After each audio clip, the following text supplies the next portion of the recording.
Hey, and welcome back. We are kicking into our 10 a.m. set. This session you're in at the moment is our session with Mark Wickersham, which is how to value price bookkeeping and annual accounts with confidence.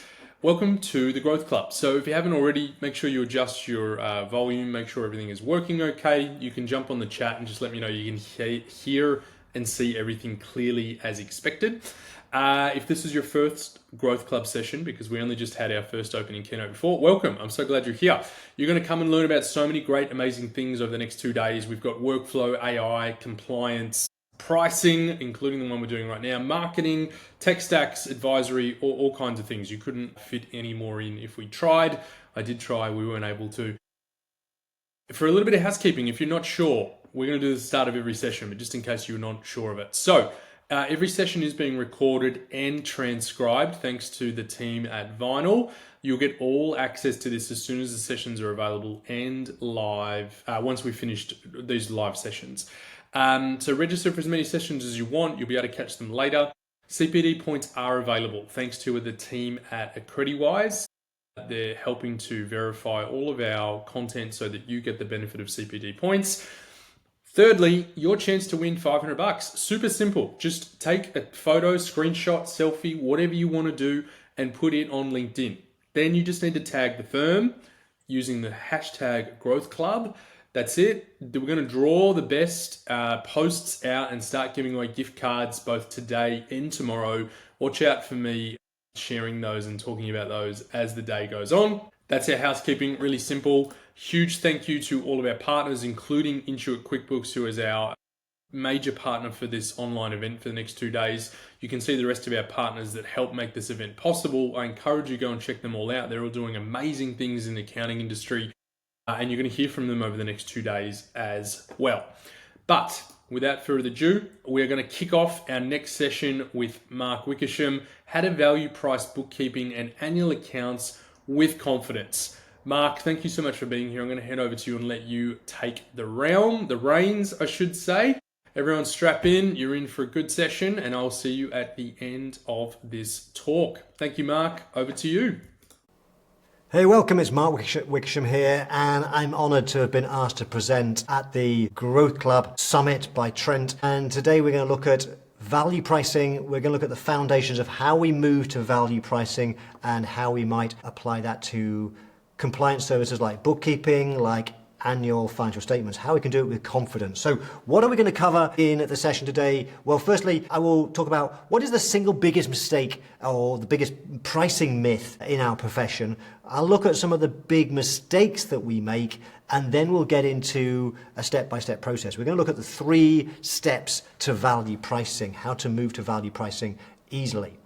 So with that said, we only have a small amount of time together, so let's get into this fast. But if you have no idea who I am, by the way, my name is Mark Wickersham.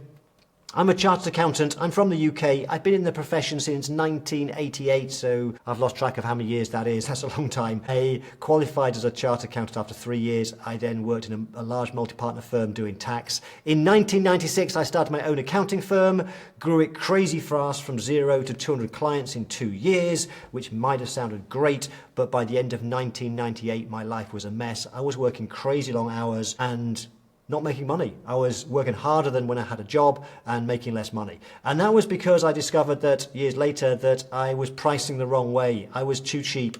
And it wasn't until 1999 that I discovered value pricing. My good friend and mentor, Ron Baker, taught me value pricing in 1999. The light bulb went on, and over the next couple of years, it completely transformed my accounting firm. I might share some stories later. And I've been teaching the accounting profession value pricing now for 25 years. My first conference was in 2000. I then started working with Steve Pipe in 2023 for just over a decade. And then in 2014, I founded the Value Pricing Academy. For just over a decade, I've been teaching accounting firms around the world how to create value, how to master value pricing, how to basically make more money, increase our margins. So, with all that said, what is the big myth? And if I want you to just take one thing away from the session today, is that you are currently too cheap. You need to put your prices up. You need to put your prices up. I know you're too cheap because every accountant I speak to, every bookkeeper tells me they are working crazy long hours and not making enough money. That was me, 1998, and the single biggest reason for that is because we are not pricing right. We are too cheap. I haven't yet come across a expensive accountant outside the big four. But when I say you're too cheap and you have to put your prices up, I always get this big objection from people saying, yes, Mark, but you don't understand, my clients are price sensitive. And that is the biggest myth in our profession when it comes to pricing. You see, your clients are not price sensitive. Yes, there are price-sensitive people in society. Price-sensitive people are people who always buy the cheapest of everything. Yes, there is a proportion. It's smaller than we think. But most people are actually what's called value sensitive, and that's different. Value sensitive means that a value sensitive person looks at the profit on the deal. When we buy anything, what we do is we make a subconscious decision about, okay, so what's this thing going to give me? What is the benefit I'm going to get? And what is the cost to acquire it? Think of that as the price. And the gap between the two is the profit on the deal. And yes, price is important, but it's only one part of the value equation. You see, most people are value sensitive. They want as much value as possible, not the cheapest. And all of your clients fall into that category. And the reason for that is if you think about your clients right now, if you have anybody that you know as a client who owns a product like this, an Apple product, whether it's an iPhone, an iMac, a tablet, an iPad, for example, then no Apple customer is price sensitive because you can buy cheaper phones, cheaper tablets, cheaper computers. A Apple customer is value sensitive. We buy because we perceive that the benefit we get from buying it is worth paying the price. We see more benefit in the price, even though the price of an iPhone, for example, is 10 times that of something like a Motorola. Okay, a value sensitive person wants the profit on the deal. Think of your clients' coffee buying habits. If you have any clients that buy from a coffee chain like Starbucks, then they by definition cannot be price sensitive because there are cheaper ways of buying your coffee fix. Most people in society are actually value sensitive, and that includes your clients. And the reason why it's all of your clients is because, yes, there are price sensitive people, but that's a small proportion. And your clients are not representative of the population as a whole. Your clients are business owners. Your clients are entrepreneurs, high net worth individuals. And successful business owners can't be successful if they are also price sensitive. There's some reasons behind that I don't want to go into today. Your clients are value sensitive. And so we have to change our mindset. And if there's one thing I want you to take away from today's session is the fact that your clients will pay you more money. You see, the reason that we think people are price sensitive is because you've perhaps revealed your price at some point in the past and the client or the potential client has said something like, ooh, that's a bit expensive. I wasn't expecting that. And we naturally assume that when they say that's expensive, that means that you are expensive and they are price sensitive. No, because you're not expensive. The reason why somebody says, and this is critically important, the reason why somebody says that's expensive is it's a knee-jerk reaction. It's an automatic response we have, either in thought or words, when we're presented with something where we do not understand the value. And that's why your clients say you're expensive. It's not because they're price sensitive, it's because they don't understand the value. So let's get to that and let's solve that problem in a short while. Okay, let's talk about 3 big mistakes we make. The first one we've touched on. Number 1 is we are too cheap. That is mistake number 1 in the profession. We are way too cheap. We must put our prices up. Secondly, we price the wrong way. We price based on the hour. And if you are doing that, that has got to change. You see, you may have heard of all these different pricing methods, whether it's hourly billing, whether it's fixed pricing, flat fees, whether it's contingent pricing, whether it's percentage pricing, demand-based pricing, dynamic pricing. These are all pricing models, but essentially we can drill the whole thing down into 2 ways to price. And they are either cost-plus pricing or value pricing. All of those pricing models are either a form of cost-plus, value pricing, or sometimes a hybrid. And we know from research done by the Austrian School of Economists over 100 years ago that cost plus pricing is a crazy way to price. Time-based billing is a form of cost plus pricing. We have to move away from cost plus and move to value pricing. So why is cost plus pricing? Why specifically is time-based billing so crazy? Well, there are so many reasons. My friend Ron Baker in his first book gave 13 reasons. Let me share with you a couple of the biggest ones. Number one, and this is a really important one, we know from research that clients hate it.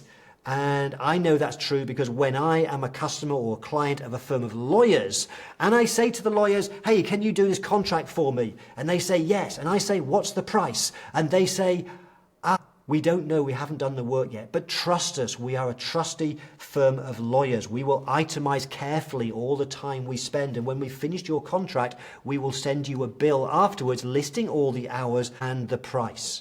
I hate that because when the bill always comes, it's always higher than I think it's going to be. I sometimes call it surprise billing. Some people have called it ambush billing. Customers hate time-based billing. And so for no other reason, that should be sufficient to stop doing it. But there's more than that.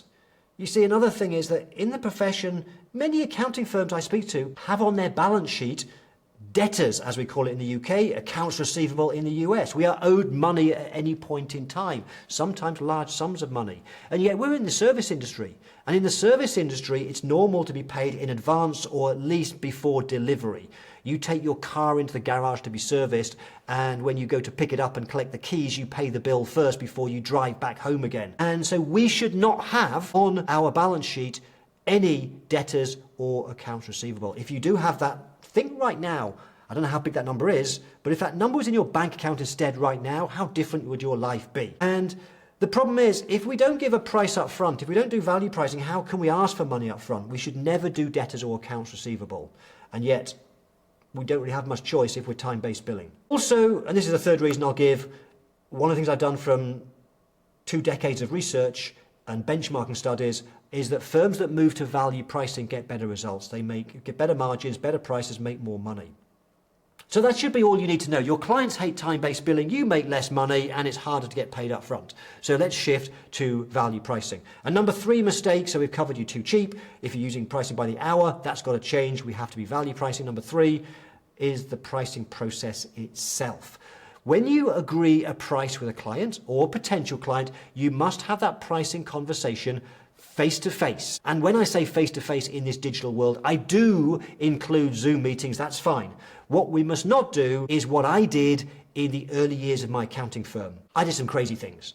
One of those was when I met a potential new client. I was growing fast. I met new clients every single week. And when I met them, I came from a tax background, so I would talk about tax stuff. I would look for opportunities to save tax. And very often the conversation would go like this. I would share some ideas to save tax. The client or the potential client would say, Mark, that's amazing. That's exactly what I've been looking for. We need to use you. So what's it going to cost? At that point, I'd panic. Sweat would start to come off my brow because I'd be thinking, I have no idea. I've never worked with you before. What should I price? And so I would say, good question. Let me go away and think about it.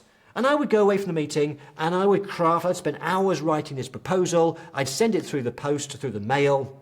I guess now it's email. And I'd keep my fingers crossed that at some point that phone would ring and they'd say to me, Mark, this is an amazing proposal. When can we start? And that happened never. And it's a crazy thing to do because what happens is when you send your price through the mail, through email, what happens is this. Think about the last time you received a price. Think about the last time you got a proposal. Perhaps you were looking for painter and decorators to paint your house, landscape gardeners, and they send you their estimate, their quote, their proposal. When you get a proposal from somebody, tell me, what is the first thing you look for?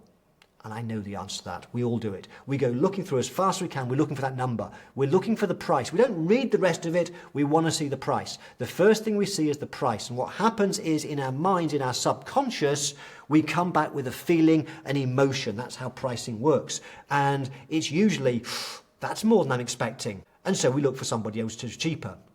Our clients are just the same. When they get that proposal from you, they will almost always think, that's a bit expensive. And they've not read the rest of it. They're just looking at the price out of all context of everything else. And very often what they do is they go to their existing accountant and they say to the accountant, hey, I've just had this proposal and I want to know if you can do it cheaper. And guess what the existing accountant says? Yeah, we can do it cheaper. Because we all play that game of trying to be the cheapest to get more business. And that's a stupid way to run any business, including an accounting firm. So 3 mistakes. We're too cheap. we price based on the hour. We must move to value pricing. Number 3, we have to have the pricing conversation face-to-face. We have to have a system, a way of pricing face-to-face. And I'm going to show you exactly how you do that. So let's talk about 3 things, 3 steps, and then we'll pull it together with a practical demonstration of exactly how you do it. The 3 main steps moving to value pricing. Number 1, we have to add more value. We have to create more value, because the thing about value pricing, and the thing I love about value pricing, is that our goals are aligned with the client. With time-based billings, they are not. If we think about it like this, when we are value pricing, then what we want to do is create as much value for the client as we possibly can. We want to change their life. Because when we change their life, we also price based on value, we can charge more money. It's a win-win. The client wants us to change their life and they will pay us more money. It's a win-win.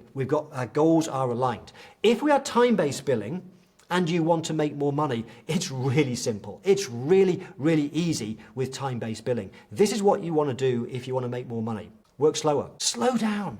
Slow down. Put more time on that timesheet. Put time on the timesheet, bump it up, and we can send out a bigger bill. It's really easy.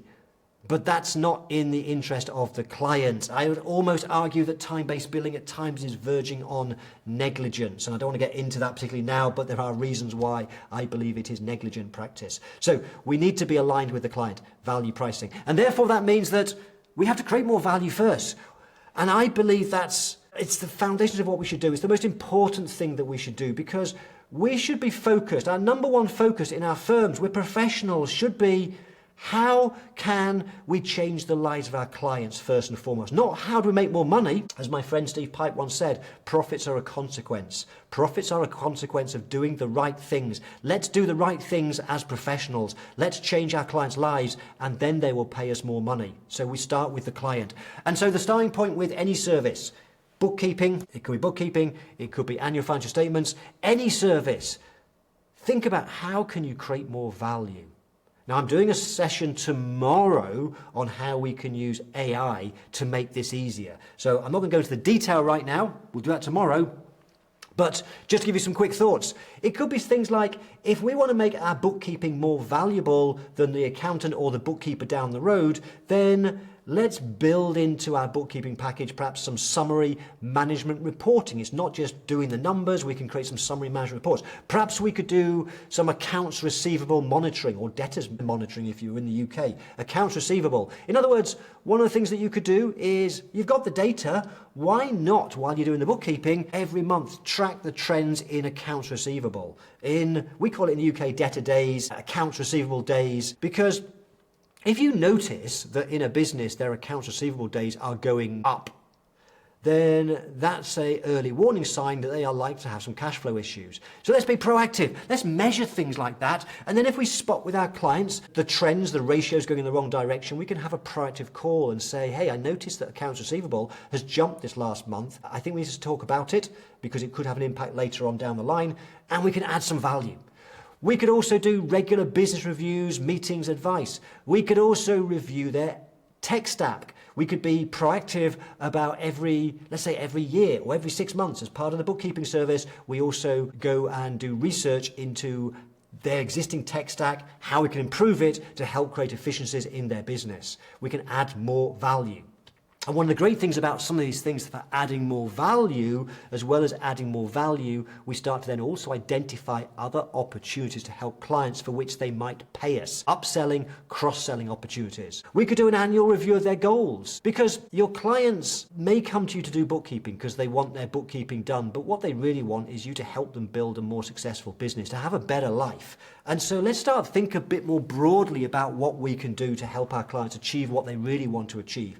Bookkeeping is just a starting point of the whole process. So that's step 1. We should ask ourselves the question, how do we add more value? And you should do that for every single service. When you add more value, it's the right thing to do. When you add more value, you also benefit because you get more highly paid, you can charge higher prices. And number 3, when you create more value than any other accountant or bookkeeper, you differentiate yourself and win those better quality clients. Number 2, The second thing we want to do then is once we've figured out how to create more value, we want to make sure we are using what I call menu pricing. Menu pricing is where we present a menu of options with different packages, typically 3.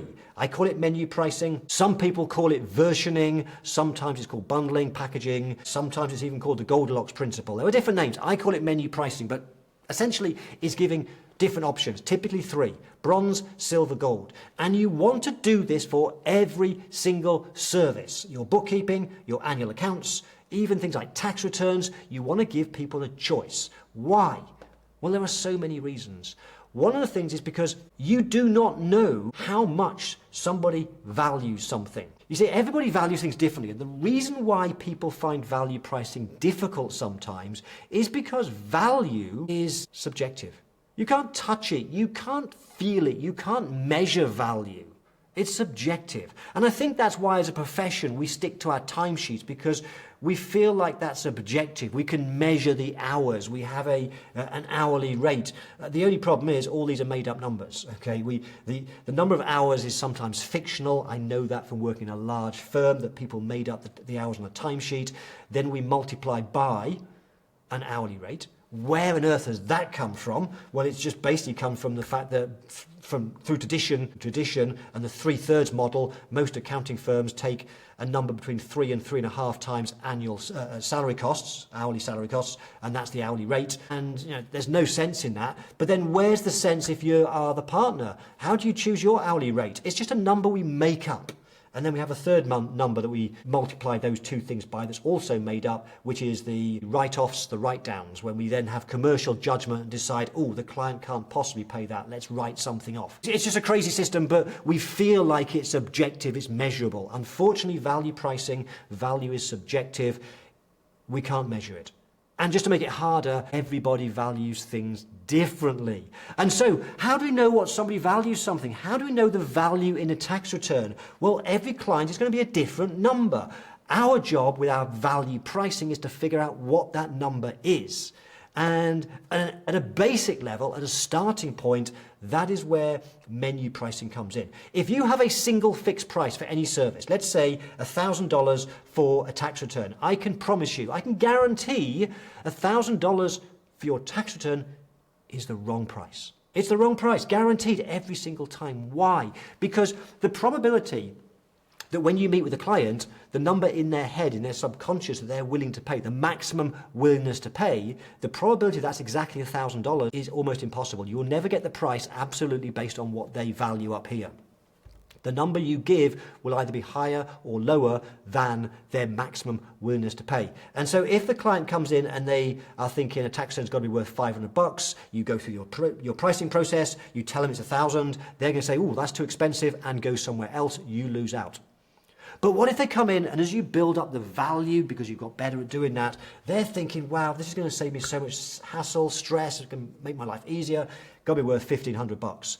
And they say, how much? You say 1,000. They say yes. You say, wow, I'm a great salesperson. They've said yes to my first price. Never, ever, ever want the client to say yes to your first price. If they say yes to your first price, you've left money on the table, okay? In this example, they would have paid you 1,500. You went in at 1,000. That's crazy. You've lost money. So with a single fixed price, you will always lose money.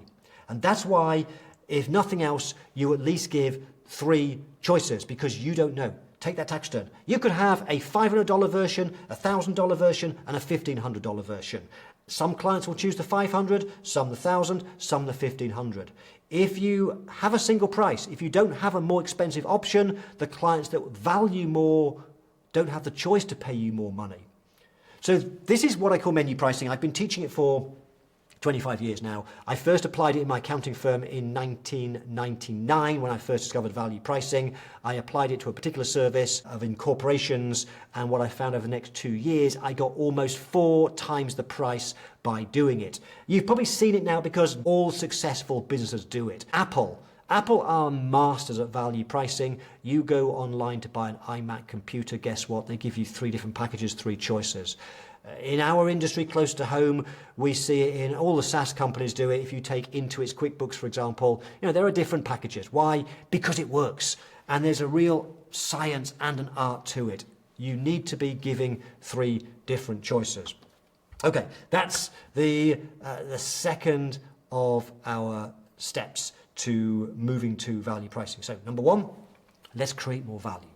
And then number two, let's create three different options. And these two things link, because when you create more value, when you brainstorm and think about how you can have a more valuable tax return service or a bookkeeping service or an annual account services, that doesn't mean that all those amazing things you come up with will be given to every single client. What you then do is you create your different packages and you allocate those extra things into specific packages. So let me give you a big mistake that people do make when they start with this whole idea of menu pricing. What people then think is, I've heard Mark, what I'm going to do is I'm going to come up with this list of amazing things and I'm going to chuck it all into my packages. So my packages are super valuable. We have to be careful. There is a science to creating packages, there's an art to creating packages. And I teach something called the 7-step framework. Let me give you one of the steps that's really important. Let's imagine that you're going to have 3 versions of a tax return service. You must do what I call segmentation, customer segmentation. Now you may have heard of that because it's something that marketers talk about. In pricing it's similar but a bit different. What you do as a starting point to menu pricing is you need to look at your client base and put them into different segments or buckets if you like, based on their characteristics, their wants, their needs. And so if we think about tax returns, we want to think about, okay, so what are 3 different types of clients? That type of client wants these things from a tax return. This type of clients want these things, and this type of client wants these things. We need to think about what do clients want. And then when we have our long list of things we could possibly do as part of a tax return, the things we must do, and the things we've done that can create more value, what we do is we allocate those things to the packages to the extent that they meet the specific needs, wants, and characteristics of each of those segments. And that does not mean we allocate everything. Because sometimes if we put additional things in that don't things that type of person specifically wants, then what happens? People won't buy. Because people don't want to feel like they're paying for things where there's things in that package, that bundle they don't want. Let me give you a crazy example, but hopefully it makes sense. So if we think about McDonald's, they have a package. It's called the Happy Meal. And when we think about what they've bundled into the Happy Meal, it is something like some fries or carrots, there's probably a burger or some chicken nuggets, and there's a drink, there's a toy. And there's a box with some pictures on there, some cartoons and things that would appeal to a child. When they created that package, that was for a particular type of customer, i.e. children. How many adults buy a Happy Meal? Probably very few, if none, because that's not the type of people they are looking to sell to. If they were looking to sell Happy Meals to adults, then adults aren't going to buy because adults don't want to feel like they're paying for the toy and the box that they don't need. So I hope that makes sense. We have to make sure that when we create our packages, we have to build them so they meet specific needs. So there's some congruency amongst the package. So that does mean when you are thinking about your step 1 of all the things to add value, some of those things might not necessarily go into packages. That's fine. There's something else we can do with those things, and I'll show you in a short while some ideas of what else we can do as well as menu pricing to get the best possible price. We're going to get really practical in a second. But let's move to number 3. So number 3, the third thing we have to do is, having created more value, created packages, now we want to communicate the value. And I would argue that in value pricing, this is the most important aspect of value pricing. It's the skill of how we communicate value.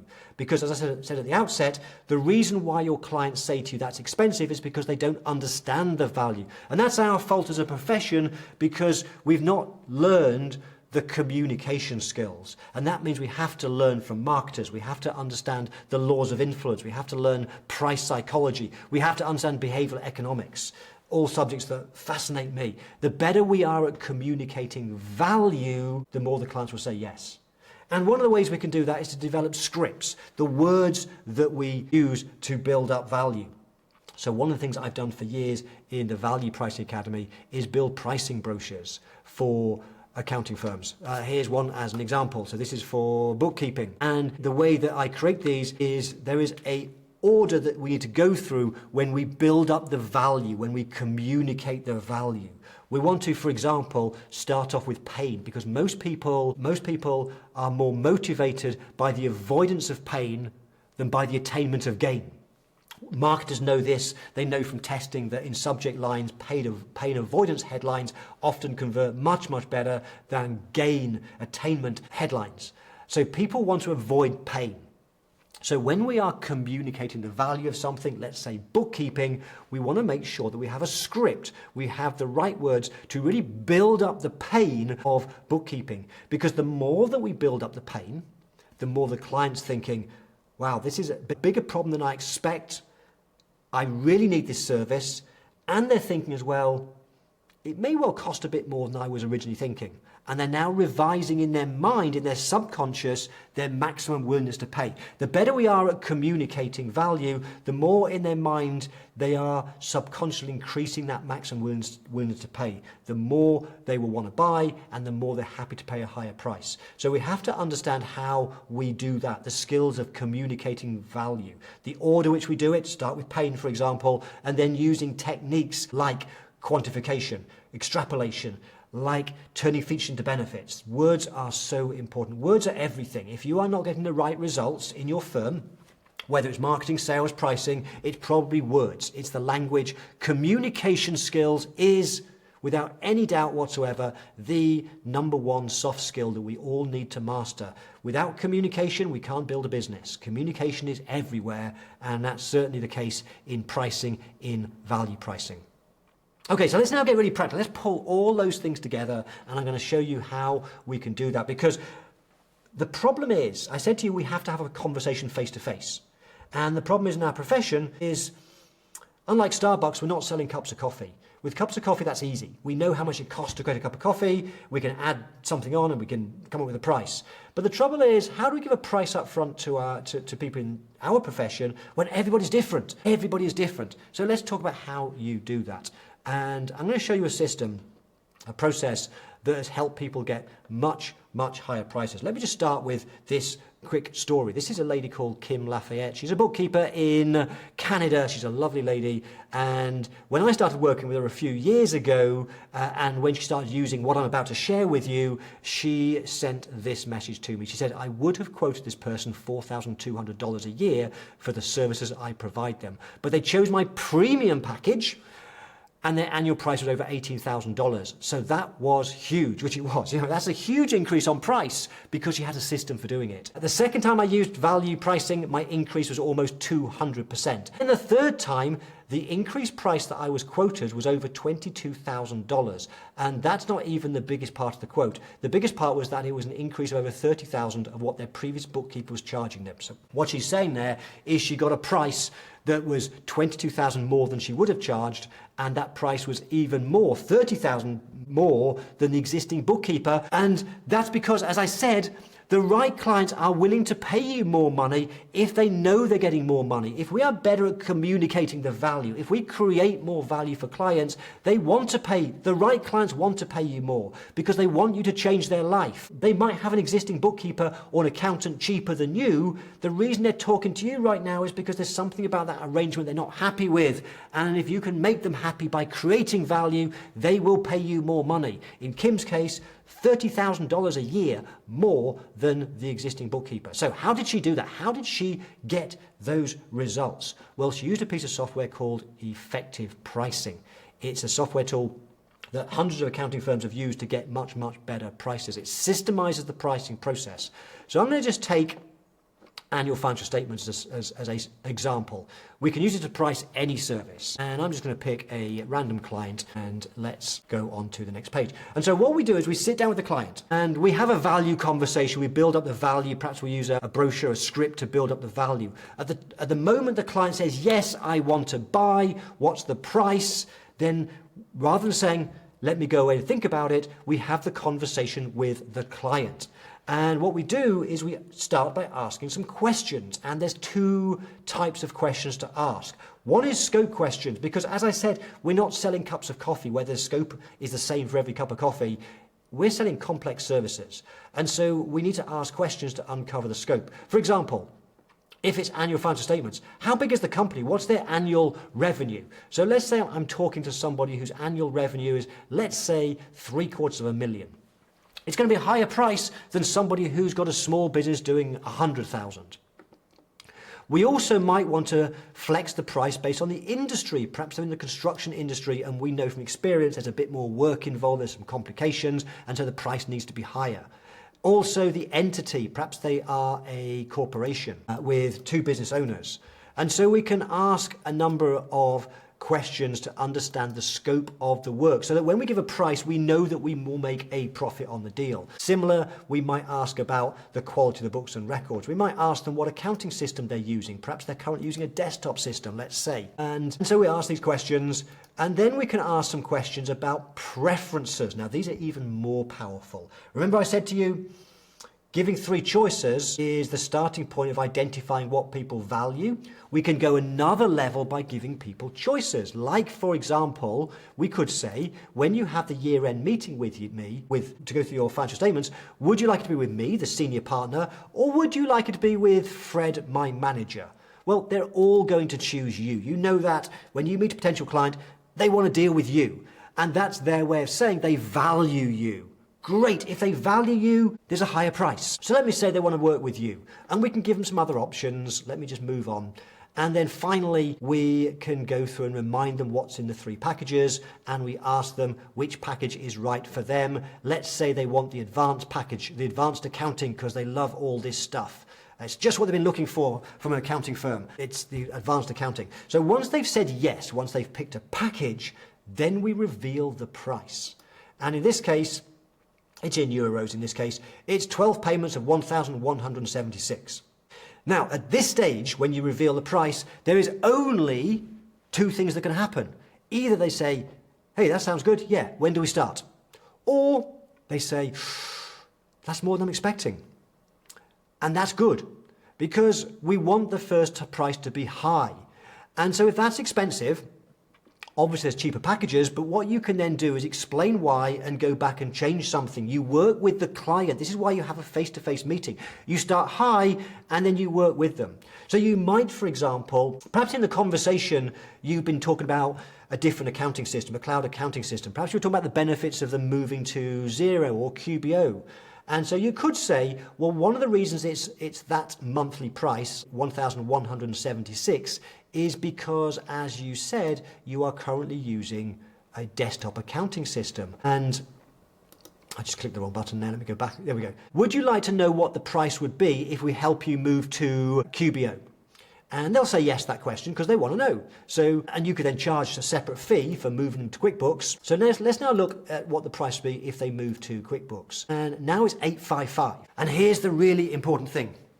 In price psychology, the most important principle of price psychology, the most powerful thing is anchoring. We are all clueless about price. We don't know the price of anything. What happens is when we see our price, our brains, our subconscious goes off and comes back with an emotion. We turn a number into an emotion. Usually that's expensive, that's a good deal, something like that. And we don't know what the price should be. We go to look for comparisons. And those comparisons that somebody makes in their subconscious is out of your control. So we must use anchors to create that comparison. And so we want a system that comes up with a high price.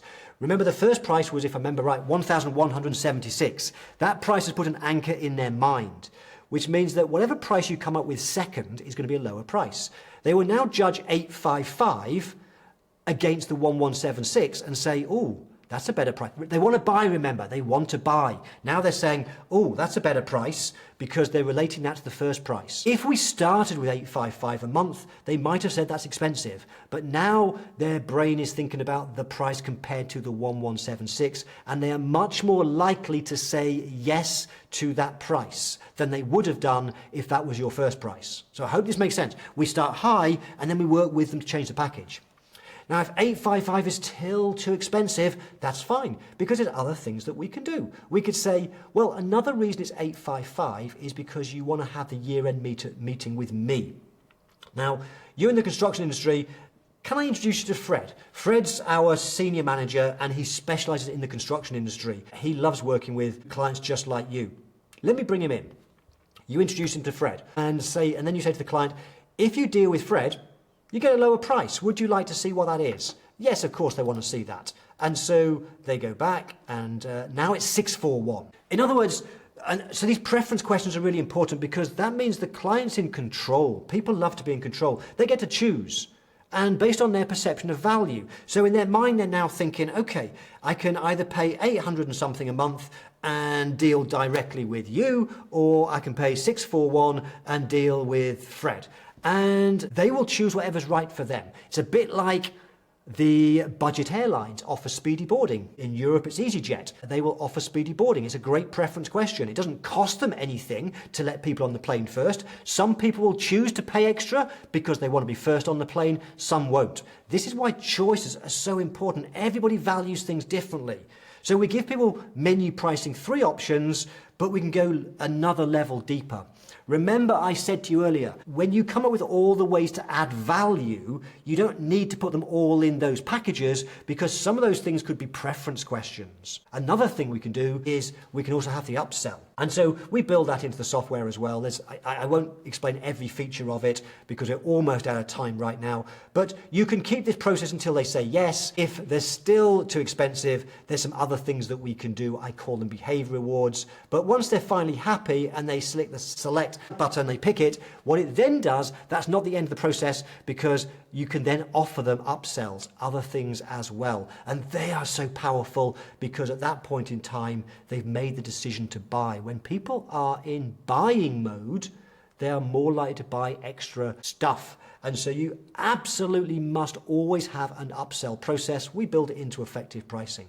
So these are the sorts of things we build in. There's a lot of psychology built in, and it's all designed about having the meeting with the client face to face. It creates transparency in the way that you price. Rather than you seemingly make up a number by plucking a figure out the air, you're working with them with the software. They can see how the price is building up. They feel they're in control because they can take things back out of the virtual shopping basket. And what happens is by starting high and working down, your clients will always pay a higher price than if you start with a low price and try to get back up again. You always will get higher prices, just like, as Kim said, in her successors, and Kim's just one of many people getting amazing results. Right, we have just a few minutes left, a couple more things I want to tell you about, and I do have some free gifts as well for you. So let's start with this. If you want to find out more about value pricing, if you want to be notified when I run live streams, free events and so on, then make sure you are on our VIP list. I'll get you the link. Or you can use the QR code if you have your smartphone. And what happens is every Monday we send out a newsletter with articles about value pricing, links to free training, and a number of other things that people love. That's that. Secondly, if you want to learn more about effective pricing, then you can hop over to the website, which is effectivepricing.co.uk. It looks like this, and you can have a look around and have a look at the features and see how it works. Just so you know, you can either subscribe to the software, but another way to get the software and what people love about accessing the software is you can also get it by joining the Value Pricing Academy.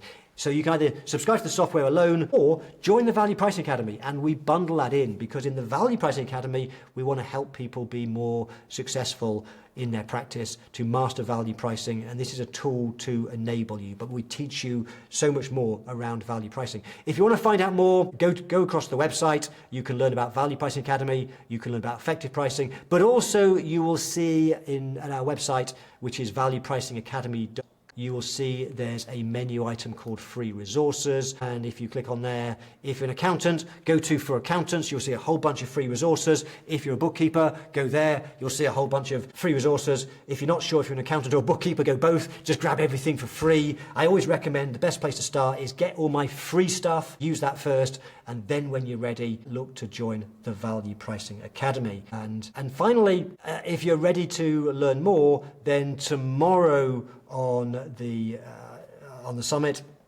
I'm going to be building on this session and showing you how to build out your value pricing systems using AI. I'm going to show you how you can build, for example, packages, how you can communicate value, how you can add more value, all these things we've talked about in the session today.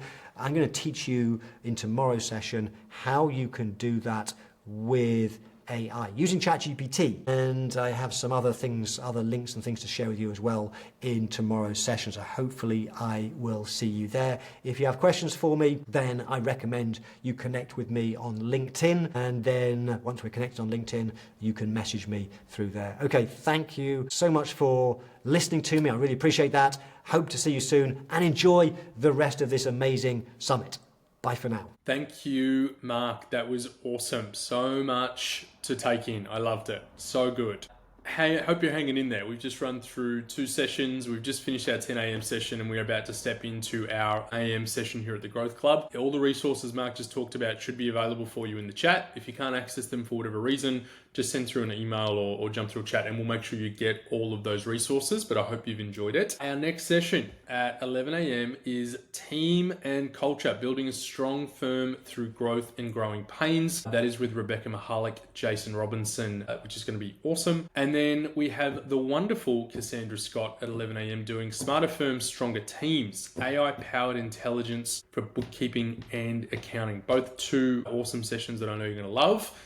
Jump into those. They start at 11 a.m. sharp on the dot. I look forward to seeing you there and we'll kick off and keep going. Thank you so much. We'll see you there.